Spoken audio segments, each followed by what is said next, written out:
굉장히 중요한 설교를 할 겁니다. 이 교재는 제가 기도를 정말 많이 했습니다. 왜냐하면 저는 항상 여러분 신앙생활에 가장 걸린 것이 뭔지 알아요? 행위예요. 행위. 율법이에요. 여러분 아십니까? 왜 그런지 알아요? 이것이 잘못 해석되다 보면 사람들이 이상한 길로 가고요. 여러분 교회를 다니다 만 이유도 자기 행위에 걸려서 넘어져서 교회를 안 다닙니다. 율법같이 제가 지금 출애굽기를 쭉 지금 하고 나왔죠. 여러분 나왔죠.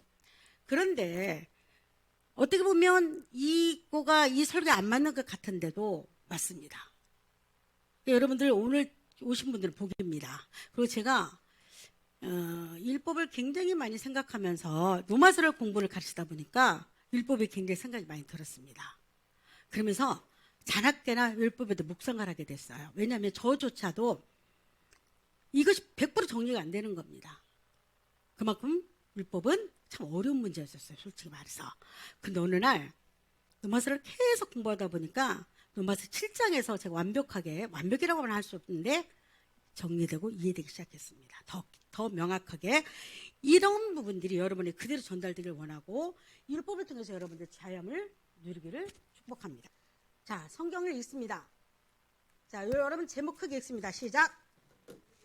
유통기한. 자, 크게 그 다음에 자 출애굽기 1절에서 3절 읽습니다. 시작. 다음은 모두 하나님께서 하신 말씀이다. 나는 너희의 주 하나님이다. 내가 너희를 이집트 땅에서 이끌어내었고 노예였던 너희를 내가 해방시켰다.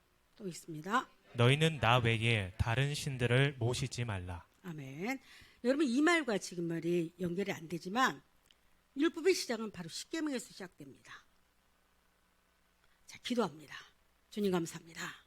귀한 시간이 복되게 하소서. 다른 생각 갖지 않게 해주셨고 이 말씀이 이해되고 소화가 되게 하시고 삶에 적용이 되게 하여 주옵소서.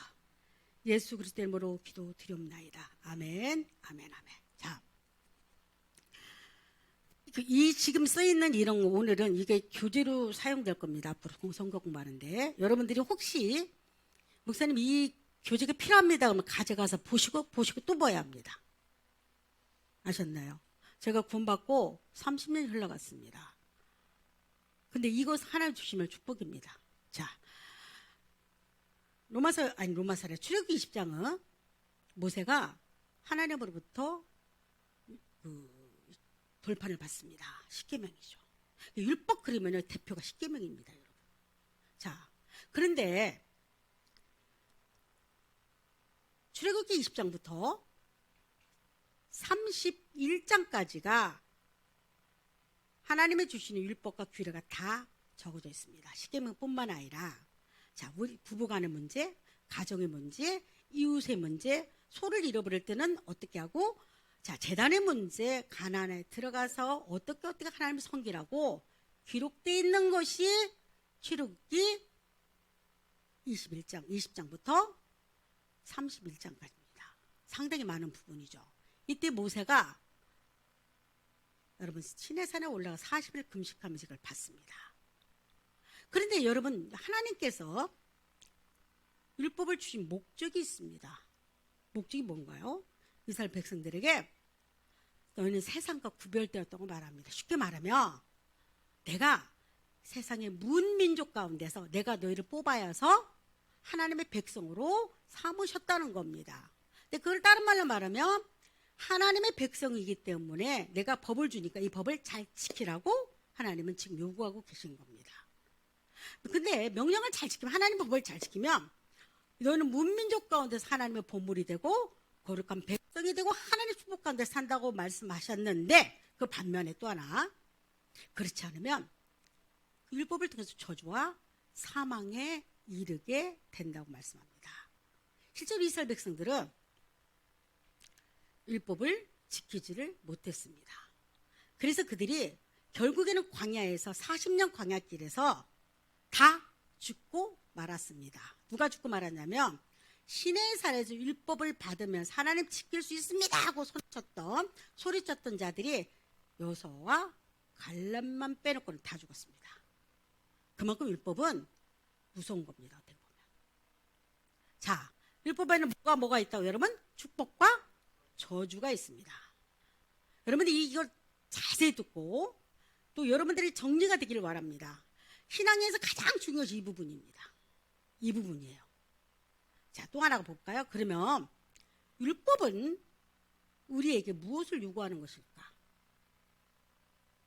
자, 봅니다. 또 율법은 우리의 행위들입니다. 다시 말할까요? 율법은 뭐냐면 내 몸으로 하는 모든 행위들이, 하나님을 향해서 하는 행위들이 율법입니다. 율법 이꼬로 인간의 행위입니다. 자, 율법 이꼬로 뭐라고요? 인간의 행위입니다. 다시 한번 율법의 이꼬로 인간의 행위를 말하고 있는 겁니다. 자, 그런데 문제가 있습니다. 이스라엘 백성들은 시내산에서 하나님의 백성이라고 말하면서 그들이 친히 율법을 받았어요. 문제는 그 율법은 이스라엘 백성에게만 주었던 거였어요, 실제로.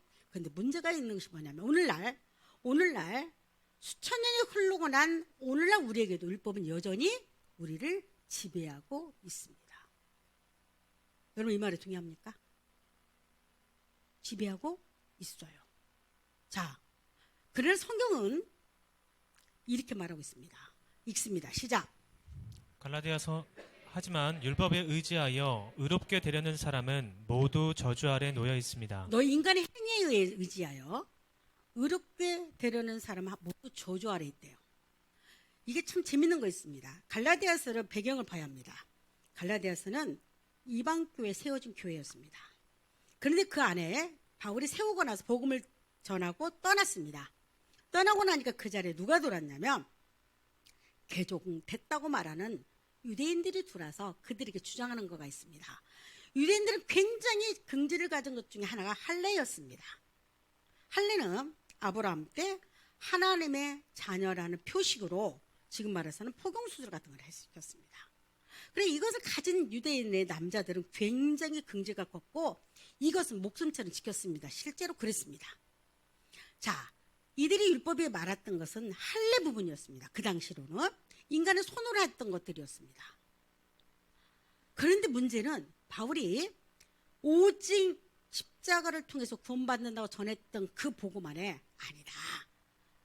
인간 행위라는 할례도 들어있어야 하고 이들이 같이 거기다가 혼합해버립니다. 사람이 헷갈리기 시작하죠. 바울이 말도 맞는 것 같고 이 사람의 말도 맞는 것 같습니다.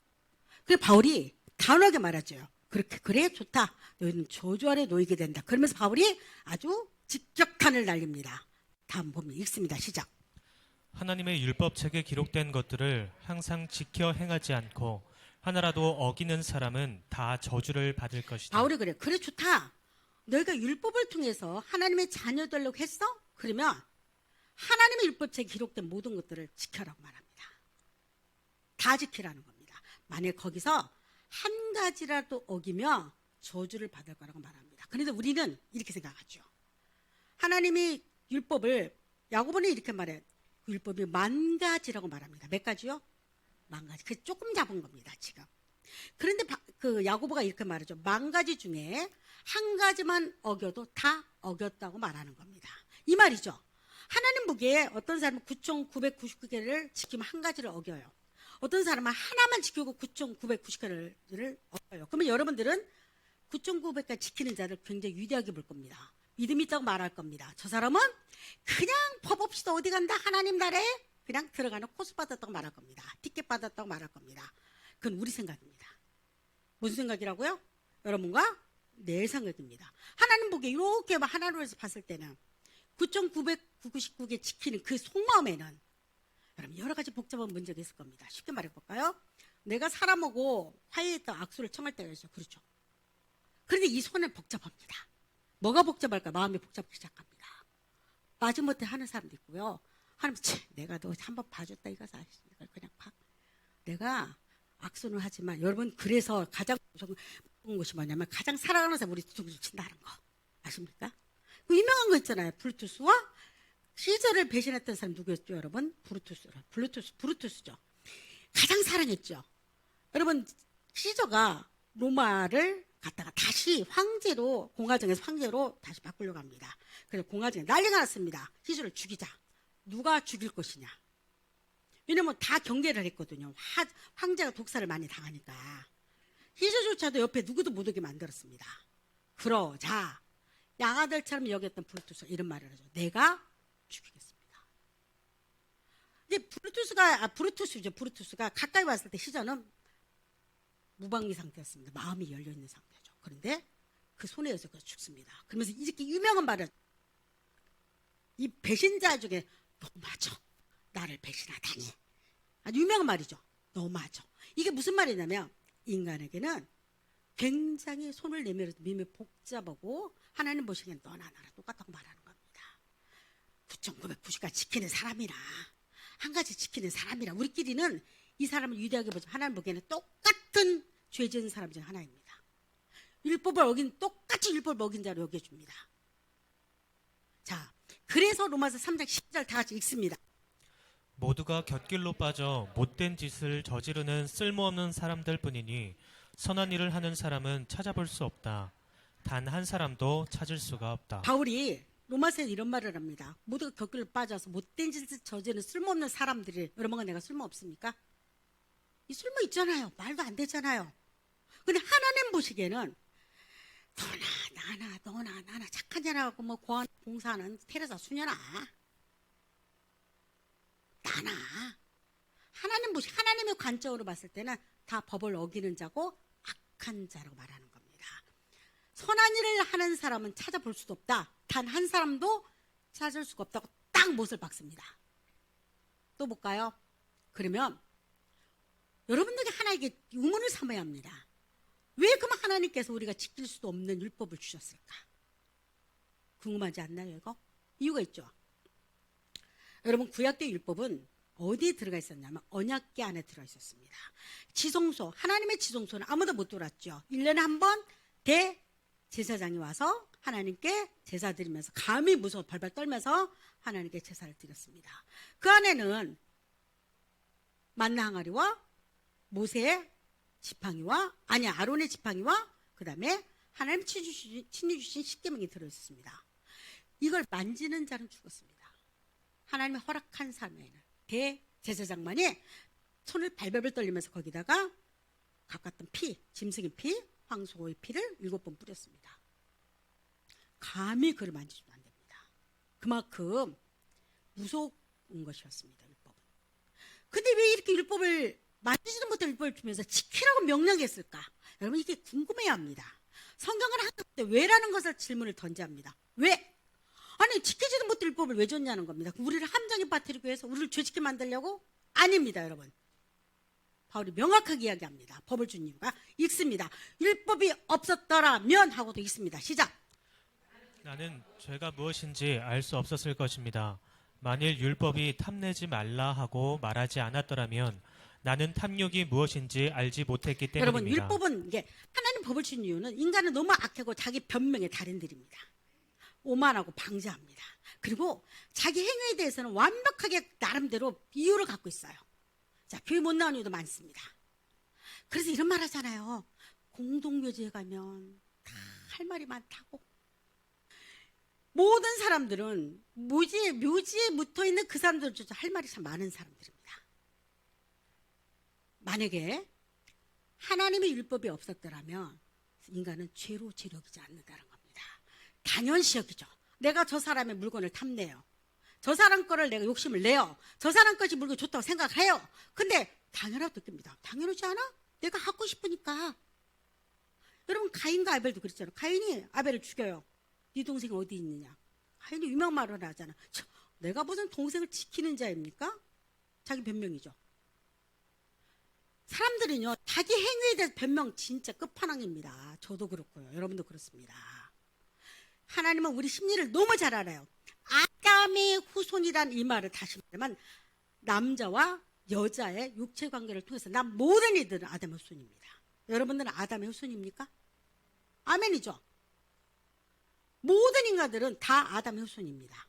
자, 이 사람들은 바로 율법 아래, 하나님의 법 아래 다 갇혀 있는데, 만약에 내가 탐욕이라는 것을 부렸는데도 법이 없을 때는 죄를 여기지 않는다는 겁니다. 여러분, 자동차 법이 있기 전에 꼬리물기요, 그거 아무렇지도 않았습니다. 사거리 갈 때 꼬리물기가 난리를 치고 여러분 교통 혼잡을 일으켜도 그게 우리는 아무렇지도 않았습니다. 근데 어느 날 그 법으로 딱 정했습니다. 아하, 이거 잘못됐구나 하고 지키기 시작합니다. 법은 이렇게 가르쳐주는 겁니다. 지금 율법은 뭐냐면 양심이 딱딱 굳어져서 죄라고 못 얘기는 사람, 모르는 사람들에게 이게 법이야? 하나님이 너를 이것 때문에 심판할 거야 하고 율법은 자기 죄를 들추어 냅니다. 또 읽어볼까요?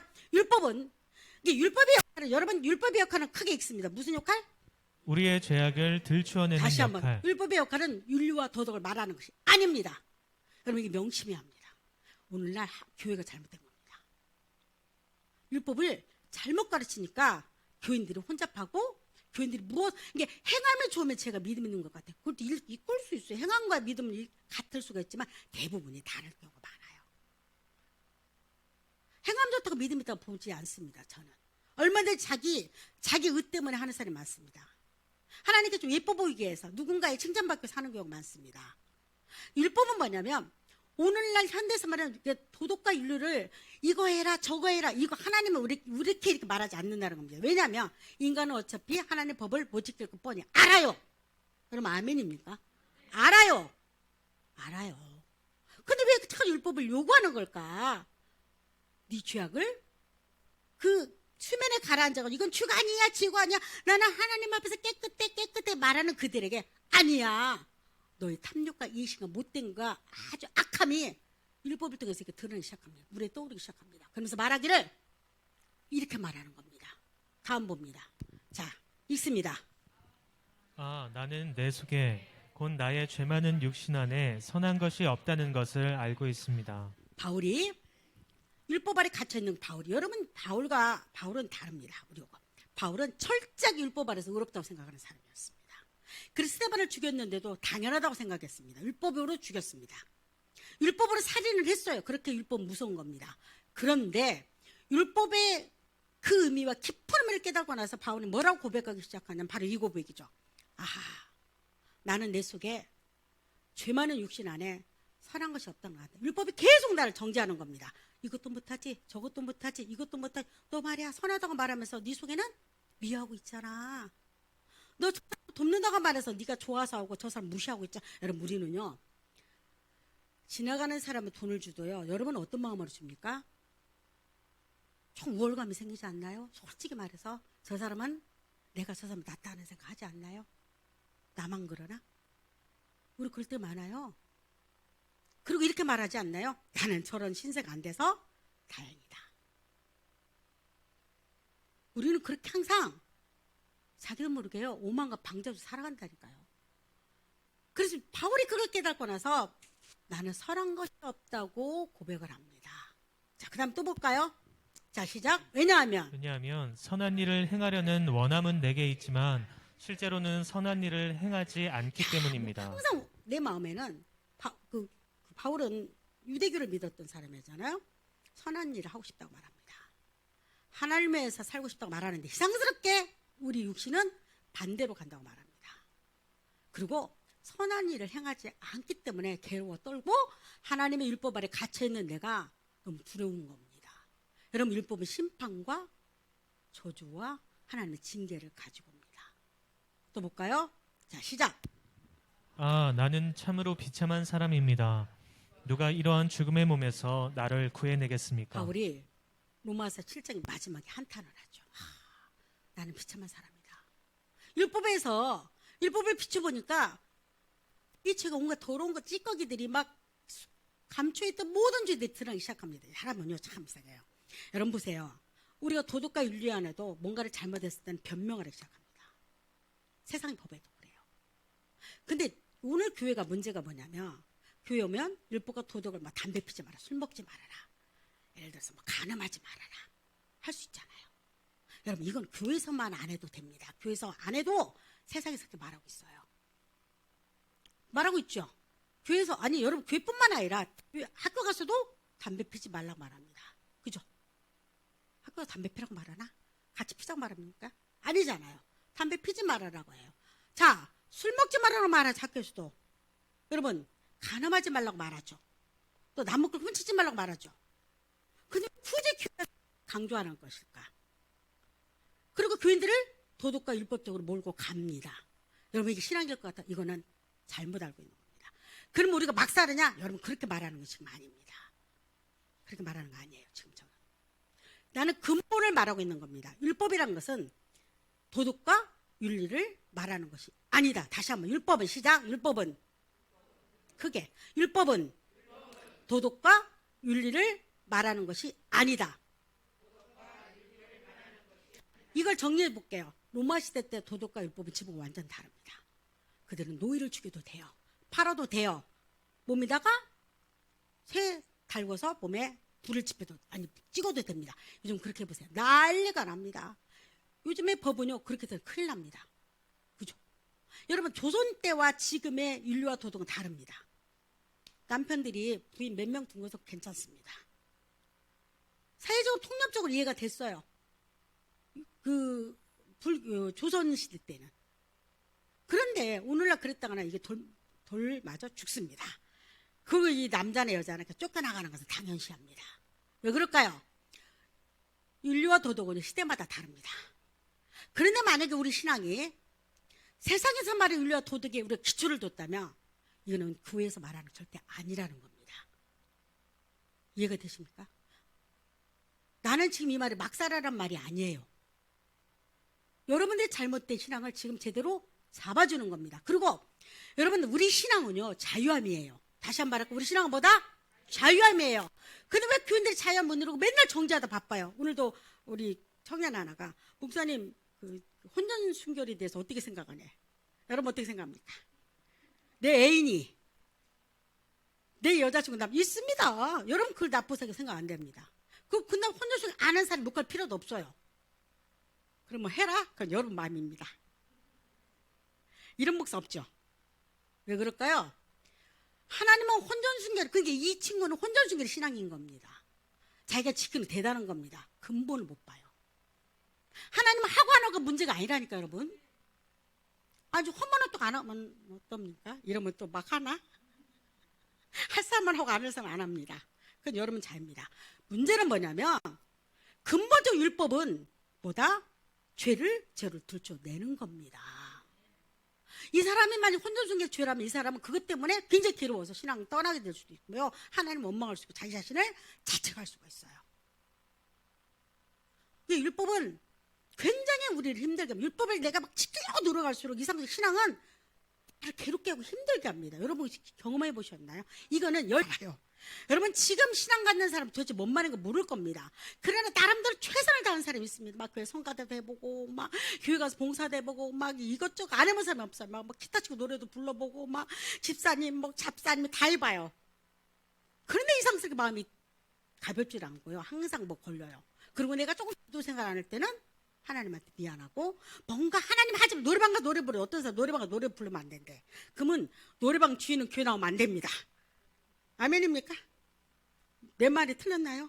술 먹어서 안 돼. 그러면 술집 주인은 절대 교회 나오면 안 됩니다. 더 웃긴 건 뭔지 알아요? 이렇게 말해버리면요 슈퍼에서 술 팔으면 안 됩니다. 교회 다니는 사람들은. 사람이 진짜 가증스러워요.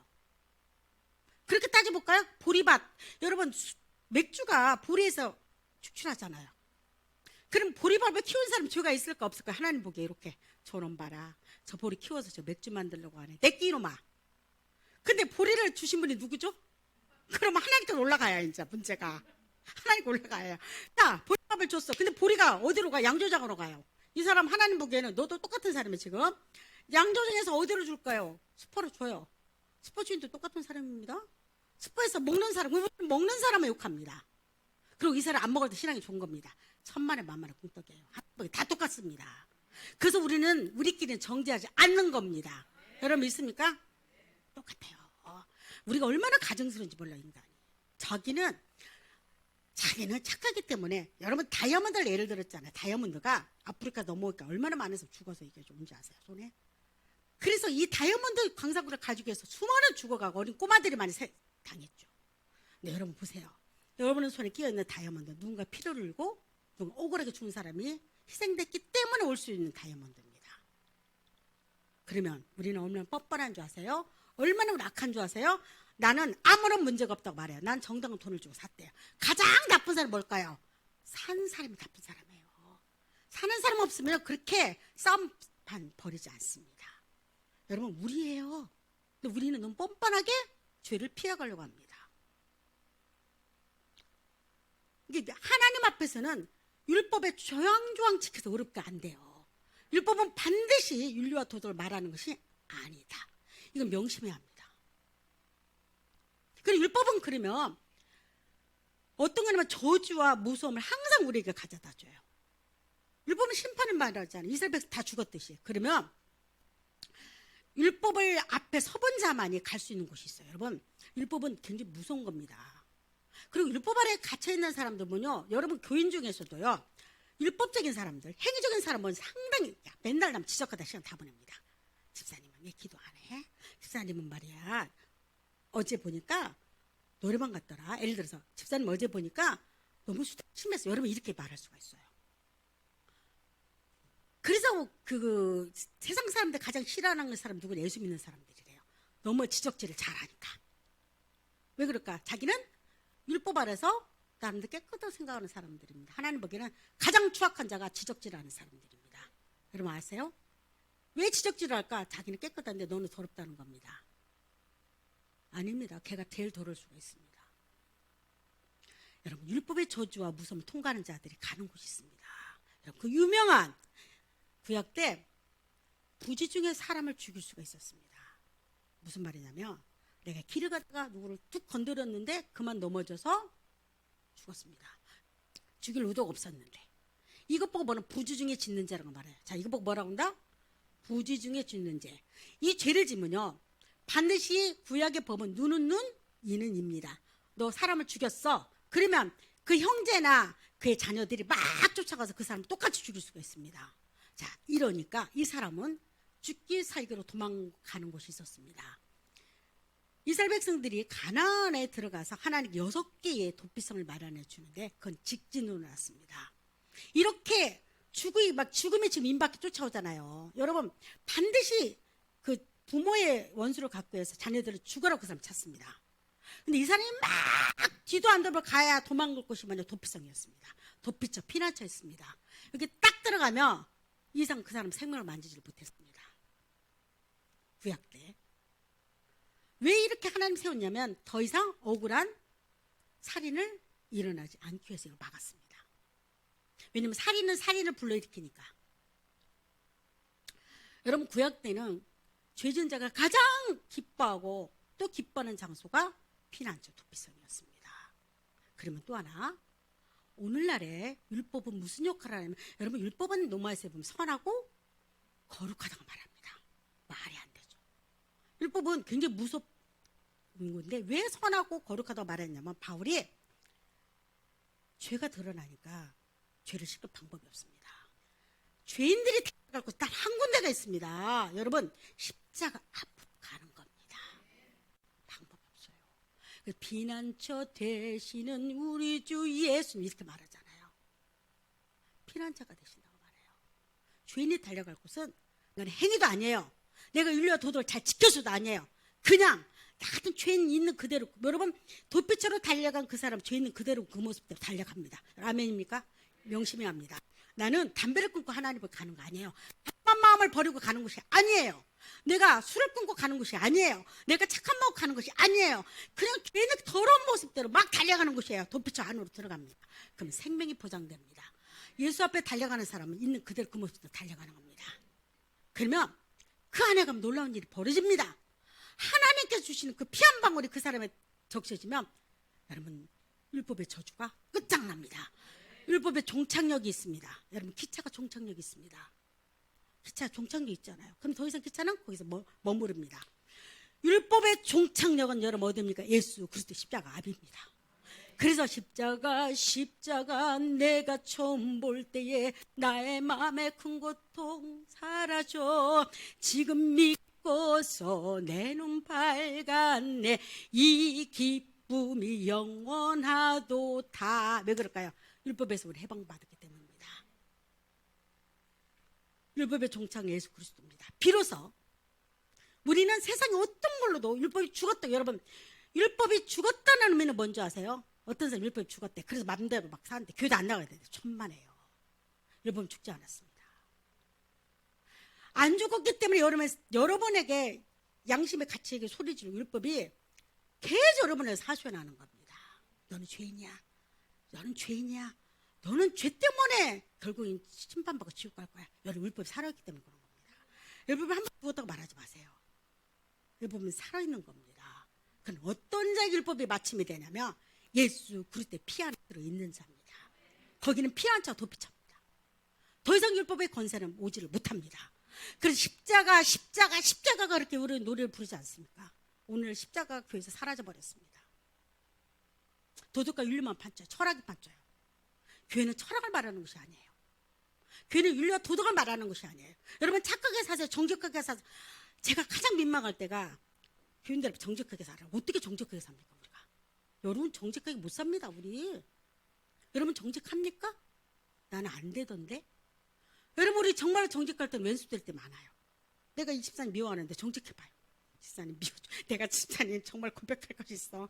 나는 집사님 미워 죽겠어. 근데 하나님이 정직하라고 해서 나는 말해. 이때는 왼수되는 겁니다. 그때 이렇게 말하죠. 아유 목사님 여러분들 나도 거짓말한 줄 알아요. 근데 나한테도 목사님 키가 작고 못생겨서 기분 나쁩니다. 여러분 정직할 필요가 없습니다. 이럴 때는 그냥 숨기세요. 알았나요? 아셨어요? 만약에 뚱뚱한 사람한테 어우 정말 뚱뚱하다. 내가 정직하게 말해야겠어요. 왜 이렇게 평수가 넓으세요? 이러면 왼수되는 겁니다. 사람끼리는요 정직하면요 왼수돼요. 그냥 그래서 우리는 이 하얀 거짓말이라고 말하잖아요. 근데 거짓말은 거짓말이 하얀 거짓말이 어디 있겠어요. 근데 문제는 뭐냐면 인간은 정직할 수 없는데도 불구하고 그래서 정직하래. 그래서 어떤 애가 질문하죠. 아버지가 전쟁이 일어났는데 공산군이 쳐들어왔어요. 아버지가 벽장에 있는데 아이에게 물었어요. 아빠 어디 계시니? 교회에서 정직하래. 아빠 벽장에 있어요. 얘는 평생 집안에 왼수덩어리입니다. 이해가 되세요? 우리는 정직할 수 없어요. 우리 존재 자체가. 인정합시다. 아멘입니까? 정직하게 인정하세요. 여러분들 거룩하게 막 표현했다가는 여러분들은 죽습니다. 신앙이 안 자라고요. 교회가 가면과 가식을 더 전입해요. 교회가 가장 힘든 거 왜 신앙이 안 자라고 왜 가증스럽냐면 가면과 가식이 덧입혀 있어요. 그리고 제가 신앙이 있는 척해요. 없습니다. 딱 찔러보면 하나도 없어요. 여러분 우리는 누군가가 미워할 때 어떤 사람 욕으로 직접 싸우는 사람이 있는 내성적인 사람들은 속으로만 욕해요. 그러면 이렇게 말할 수가 있어요. 어떻게 쟤는 인격이 될까? 참 인격이 고매하다. 근데 하나님 보시기에는 너나 똑같아. 얘는 마음에 칼을 품고 얘는 입으로 칼을 푼 겁니다. 지금 하나님 똑같은 사람이에요. 근데 우리는 착하고 뭔가 나한테 이로운 주는 사람은 여러분 착하고 나쁨의 기준은 누구죠? 자, 똑똑히 말해. 착하고 나쁨의 기준은 누굴까? 나예요. 살인자도 나한테 사람 착하다고 말해요. 그 사람 착한데 어쩌다가 죽였어. 이렇게 나옵니다. 근데 아무리 착해도요. 나한테 잘못하고 사기치잖아요. 걔가 말이야. 이중인격자거든. 걔가 얼마나 나쁜지 알아? 아주 까불리면서 말합니다. 착하고 나쁜 기준은 바로 납니다. 그렇게 인간은 이기적입니다. 율법은 이렇게 인간이 가면과 가식이 썼는 그 가면을 벗기 시작합니다. 그러면 벗어질 때 예수가 보입니다. 교회 와서는 하는 것은 가면을 벗는 겁니다. 있는 그대로 그 모습으로 가는 겁니다. 여러분 간음의 문제도 우리는 직접 몸으로 행동하는 사람 나쁘다고 말할 겁니다. 근데 우리 솔직히 다 여러분 간음 안 씁니까? 이 말하면 또 이상하다 나는 안는데 지금 거기가 다들 이상하다 목사님이 강대생 어떻게 됐나 하지요. 멋진 남자 봐 눈도 안 돌아갑니까? 안 돌아가? 나만 돌아가나? 일단 돌아가고 봐. 여러분 이거 당연한 거 아니에요? 사람에게는요 5가지 욕구가 있잖아요. 이게 모든 사람들은요 다 하나님 앞에 죄인이고요 다 똑같은 사람이라는 겁니다. 이게 율법은 언제 끝장이 나면 예수 그리스도 십자가 앞에서 끝장이 납니다. 이게 무슨 말이냐면 율법이 죽어서 끝장난 것이 아니라 율법의 권세가 끝장나 버립니다. 사망의 권세가 끝났다는 겁니다. 저주의 공포가 끝나는 겁니다. 율법은 근데 여전히 살아서 거듭난 자기 그대로 여러분 그 머리에 있는 겁니다. 그를 지배합니다. 그래서 에베소는 허물과 죄로 죽었다는데 공중의 권세를 잡은 자를 했다고 말합니다. 그게 누구냐? 율법 아래 있는 자입니다. 율법 준 거 아니에요? 누가 죽었냐? 문제가 끝나면 예수 그리스도의 피난처 앞에 있는 자들, 안에 있는 자들은 더 이상 율법이 저주가 끝장났고 심판의 저주 끝장났고 더 이상 율법이 권세가 나를 지배하지 못합니다. 여러분 이해가 되십니까? 여러분들이 이렇게 정리하고 있어야 합니다. 자, 로마서 8장 1절 읽습니다. 시작. 그러므로 이제 그리스도 예수께 속한 사람은 결코 정죄받는 일이 없습니다. 결코 율법 아래 있는 것이 아니라고 말합니다. 율법은 정죄를 말합니다. 너 죄인이야. 너 죄인이야. 그러니까 예수께 빨리 달려가. 십자가가 필요한 너야. 어떤 행위로도 우리는 그걸 벗어날 길이 없습니다. 여러분 이게 명심해야 합니다. 여러분 저는 여러분이 착하게 살라고 말하지 않습니다. 난 착한 사람이 아니기 때문에. 나는 절대 착하지를 못합니다. 그게 하나님 은혜 기도합니다. 그래서 예수의 피가 필요한 자고 예수 그때 은혜가 필요한 자입니다. 나는 세상 가장 악한 자 누구냐고 하면 나라고 말합니다. 그래서 예수 그리스도 필요한 자입니다. 자, 읽습니다.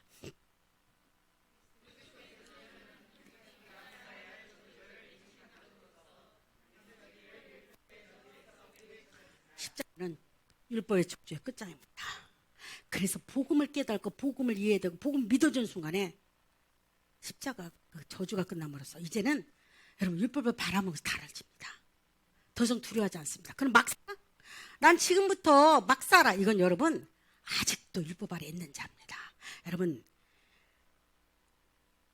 사형수가 여러분 사형수는 굉장히 두려워서 합니다. 죽으면 항상 저 올무에 자기 목에 걸려있는 꿈을 꾸기도 한답니다. 그래서 이 사람은 악몽을 그렇게 많이 꾼대요. 그래서 만약에 456번 부를 때는요 소스라치게 놀란대요. 사형수들이 처음에 그 사형받는 전날까지도 말하지 않는데요. 난리 난대 감방 안에서. 그래서 그 서대문 연구소 유명하잖아요. 두 길이 있대. 하나는 면회 가는 길, 하나는 사형장으로 가는 길. 똑같대요. 그날 사형당한 그날에도 똑같이 456번 면회다 하고 데리고 나온대요. 그러면 이 길에서 사형수들은 여러분 이 죽음에 갈릴 길 아닙니까? 하나는 살아 돌아올 수 있는, 하나는 영원히 죽음으로 가는 길. 여러분 이 길을 갈 때 그들은 어떤 마음일까요? 살았다. 내가 오늘도 살았네. 딱 꺾는 순간에 그는 오시다가 똥을 싸고요. 오줌을 싼대요. 너무 두려워서. 여러분 만약에 이렇게 두려움에 떨고 있는 사형수가 대통령의 사면을 받았다 생각해 봅시다. 그 사람이 그 똑같은 죄를 질 것 같아요? 노입니다. 안 집니다. 사형장에 그 사형수로 사는 것이 얼마나 지독한 두려움과 무서운지 여러분 다시는 그런 죄를 짓지 않습니다. 우리는 십자가가 아니면 사형수들입니다. 하나님의 심판대표에서 인간은 아담과 하와로 태어난 모든 인간은요 하나님의 심판 아래 다 놓여있는 자입니다. 그래서 율법 아래에서 죽음의 공포를 느끼고 지옥의 무서움을 알고 인간의 죄악의 무서움을 아는 자들은 반드시 예수 그리스도로 달려가지 않으면 피할 길이 없습니다. 그렇게 해서 예수 그리스도 죽음으로 내 생명을 맞바꾼 겁니다. 여러분 예수 십자가 왜 중요한지 아세요? 내가 죽을 그 자리 예수님이 내 대신 맞바꿔서 달린 자입니다. 그래서 십자가 내가 이거 100번 천번 불러도 감사하지 않습니까? 그런데 내가 정말로 구원받았다고 생각하는 사람이 다시 옛날로 그 걸음자로 돌아가지 않습니다. 왜냐하면 율법은 저주가 있는 그 율법이 예수 그리스도 십자가로 말하면 내 대신 저주가 예수님 받아줬기 때문입니다. 내 대신 죽음이 예수 그리스도 받아줬기 때문입니다. 생명의 맞바꿈이에요. 그 여러분들이 얼마짜리 묻는다. 우리는 얼마짜리일까요? 자, 우리는 얼마짜리일까요? 우리는 예수님짜리입니다. 정은정이가 비록 별별로 없고 사랑을 걷고 내속 하나도 없는 사람입니다. 그러나 누군가가 물을 겁니다. 당신은 얼마짜리입니까? 묻는다면 나는 예수님짜리입니다. 자, 여러분들 얼마짜리입니까? 우리 예수님짜리입니다. 율법은 그러면 율법이 사라졌냐? 아닙니다, 여러분.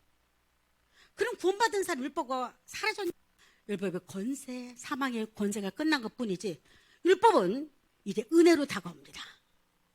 은혜는, 율법은 무슨 일을 하냐면 나를 믿음으로 더욱 성숙시키게 합니다. 쉽게 말해서 사람도 굉장히 방종합니다. 처음에. 여러분 생각해 보세요.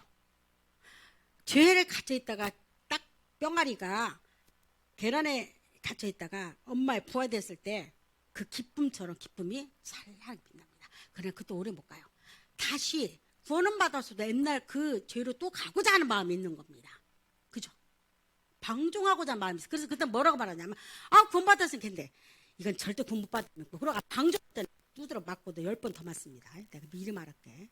그런데 율법이 그를 뭐라고 말하냐면 성숙하게, 야 은정아 너는 구원 받았잖아.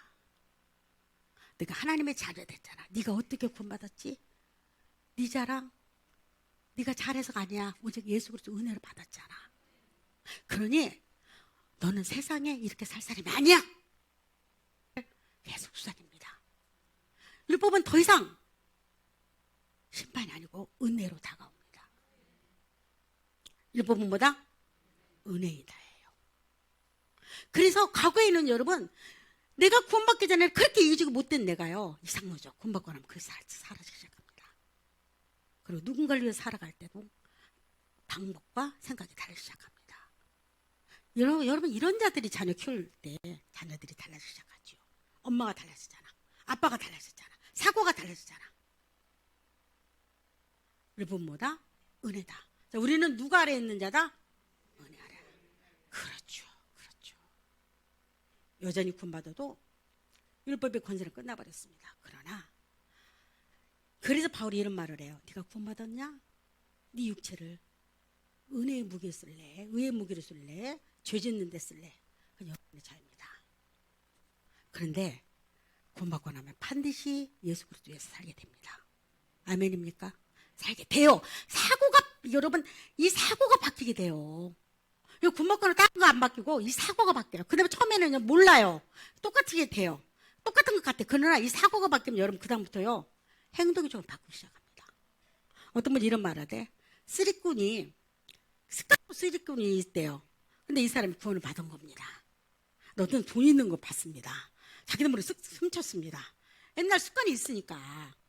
근데 이 사람이 과거에는 꼴꼬닥 했는데 이 사람이 무슨 생각이면 내가 구원받았지. 내가 미쳤나 보다.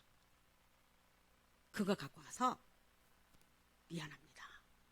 내가 이놈의 손이 못된 겁니다. 여러분 그러면서 고쳐가는 겁니다. 한꺼번에 바뀌지는 않아요. 우리 인생. 그래서 우리는 기다려주는 겁니다. 항상. 어떻게 하라고? 성숙될 때 기다려주는 겁니다. 그래서 교회는 정죄하는 곳이 아니에요. 교회는 뭐다? 다시 교회는 뭐 하는 곳이다? 정죄하는 곳이 아니에요. 네가 잘났다 내가 잘났다 말하는 것도 아니에요. 그냥 여러분 그대로 그 모습이 하나님 받으시는 겁니다. 세상에서 가장 아름다운 누구다? 나다는 겁니다. 나는 얼마짜리다? 우리 예술자입니다. 여러분 율법은 도덕과 윤리를 말하는 것이 아니에요. 이거 명심해야 합니다. 오늘 교회들이 그걸 전하고 있지만 율법을 오해한 겁니다. 율법이 오해 아니에요. 율법은 나를 죄인임을 알게 하는 거예요. 그래서 누가 필요하게 만드냐? 예수가 필요함을 알게 하는 거예요. 그래서 그 예수 앞에서 내가 가서 내 죄짐을 내려놓게 만들죠. 그래서 내가 은혜 가운데 자유함스럽게 살아가는 겁니다. 부부간에도 마찬가지예요. 여러분 부부도 정죄할 필요가 없어요. 어떻게 보면 여러분 남편이 술 먹고 왔을 때 따뜻한 국 끓여주고 그렇게 말하세요. 이해해 주세요. 멋지게 생활하세요.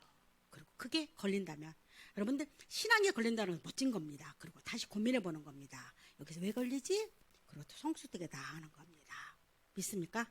여러분 우리 꾼교인들은 날개를 활짝 펴고 믿음으로 생활하기를 바랍니다.